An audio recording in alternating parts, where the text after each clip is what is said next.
fantastic. Another great program from our police department, which we all appreciate. Now Maverick's got a play buddy now.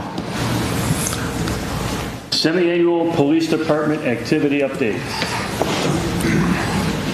Evening, Mayor, members of the village board here. I'm here to report on our semi-annual report of where we're at regarding the village, regarding crime statistics analysis. So this is our violent crime. We are 28% less than we were this time last year. So that's quite remarkable. Again, a lot of them were driven by aggravated assault and batteries, which were attacks on my law enforcement officers, as well as domestic batteries. They are down substantially. Chief, can you hold on just 1 second? Do we have a problem with... Trying to get the innkeeper up a little bit for them. Oh, okay, can we get this... I just want to make sure the slides are part of the Absolutely. Presentation, that's all. Sorry to interrupt you. No worries. All right. So we're at 28% decrease for the same time period as for 2020 and 2021, largely driven by the aggravated assault and batteries. We've had 4 less. This time last year, we had a substantial increase in attacks on my officers as well as in domestic-related issues. Property crimes. We're down substantially in property crimes driven mostly by thefts. Motor vehicle thefts are slightly up, slightly down compared to last year. Our burglaries are slightly up, and no arsons. So property crime is something that we highly substantial here in Orland Park, driven by 12 million square feet of retail property, and we're down substantially. And let me say something about that. Last year, this time, we had 74 days where the mall and every store in Orland Park was closed. And yet we're still showing a decrease. And why is that? So overall, we're 17% down in crime versus the same time period last year. So the reason why is the Orland Square Mall proactive measures. Undercover operations were taking place there at the mall. We have a strong relationship with the loss prevention staff there. We communicate on a regular basis, providing them information about trends and certain people that we're looking for. Some Properties Youth Supervision Program has been extremely impactful in driving down property crime in Orland Park. Now, we devote a substantial amount of resources to this program. Thank you, Mayor, for being the trailblazer on that. Thank you, Village Manager, for assisting us with getting this thing done. It has been substantially impactful. Over 5,000 people have been denied entry into the mall during the curfew hours, being juveniles. Juveniles were our #1 reason why we're having problems at the mall, either at the food court or retail theft-related issues. 0 juvenile retail thefts or code of conduct violations resulting in a local ordinance ticket or a criminal arrest occurred during that time period. And this has began since March. It has lowered our call volume to the mall substantially, and hopefully it's addressing this ridiculous perception the mall is not safe. We are the safest mall in the Chicagoland area.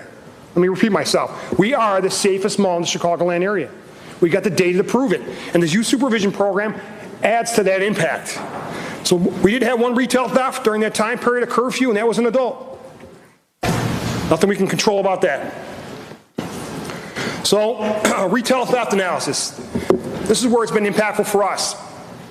Every year, for the last 26 years, Friday nights were our busiest night for retail thefts. Since this youth supervision program has been initiated and implemented, Wednesday nights are now our busiest night for retail thefts, which is substantially different than years gone by. So we're addressing that with additional resource allocation to address those concerns. And those are not taking place generally at the mall.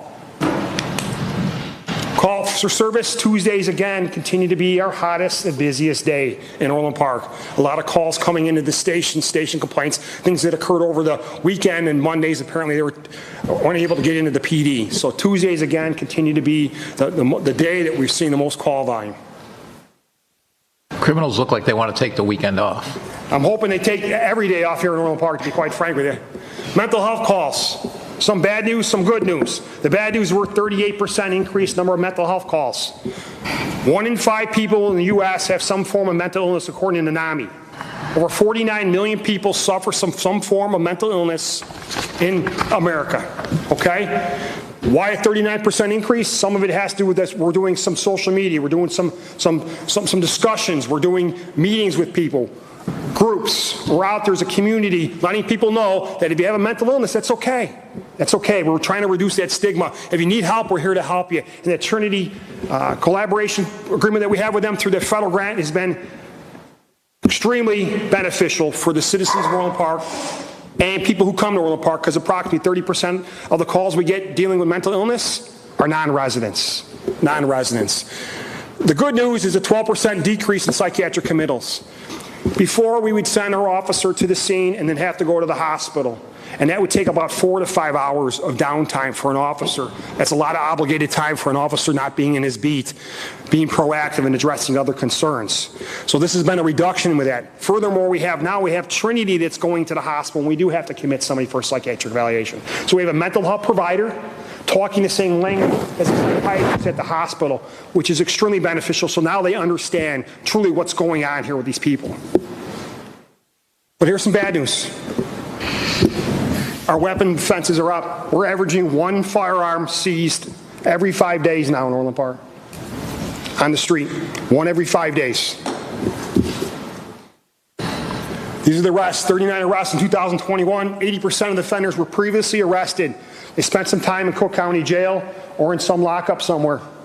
They're continuing to be released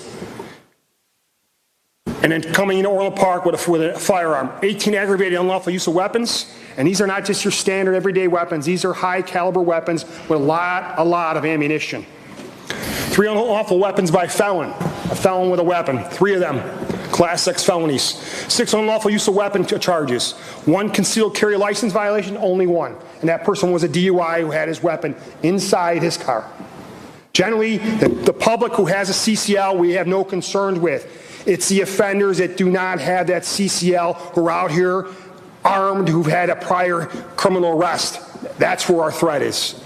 And unfortunately, we've had 2 ghost guns seized. What are those? Those are guns that are manufactured either through 3D printers or of some other form that are non-traceable. Non-traceable. So here's some of the gun arrests that we've had this year. High capacity drums here, 50 rounds in that. That over there was a ghost gun. That's another 50 round capacity there. A lot of these are Glocks. And with them come money and they come drugs. So that's what we're encountering here in Orland Park approximately every 5 days. Any questions? Chief, one of the things you didn't talk about was all of the things that we do for our schools. So could you expand on some of the things and programs we've done for schools? Certainly. We do a DARE program there. We have a school resource officer. We also do a walk and talk where our officers walk in every school every day. We also do traffic control. We are there with our investigators. We provide additional training on active shooter, lockdown drills. We've built an excellent rapport with District 135 and 230. As a matter of fact, I spoke to the superintendent at 230 today on some issues. So we are there for our schools constantly. And again, we have people dedicated to those schools, from DARE officers to a school resource officer that works there full-time at Carl Sandburg High School. And one of the things that I know we've heard about, and I know, but I think the public should know, so bus companies have had a shortage of drivers, so there's more parents dropping kids off, there's more kids driving into school. So what have we done to help the schools with that? So we rerouted a drop-off over at High Point Orland Junior High to get those kids and the parents off the street of West Avenue. We put them in the John Humphrey complex to relieve some of that pressure over there. We also provided some additional staff over at Carl Sandburg High School to address the concerns over there. Last year we learned some of these children were being dropped off right on LaGrange Road, and they were running across six lanes of traffic to school. So we addressed that through additional CSOs as well as crossing guards to help them cross at 133rd Street over to by Southmore, and some parents have picked their children up by Aldi or Chase Bank, which is completely legal, and it relieved some of the pressure off of LaGrange Road and 131st Street. Are there any comments from the board? Mr. Mayor? Trustee Healy. Chief, the statistics were great. I'm glad to see it. It's a great reflection on the community. How about the rest of the southwest suburbs? Do we have any, I mean, are there crime? Or I don't know if you'd have access to that. I can only speak for Orland Park. I'll tell you that one thing, and I'm firm about this. If you commit a crime in Orland Park, we're going to find you and we're going to arrest you. We're going to do everything we can. And because of the support of the village board here, time and time again, we have the tools to do that. Thanks.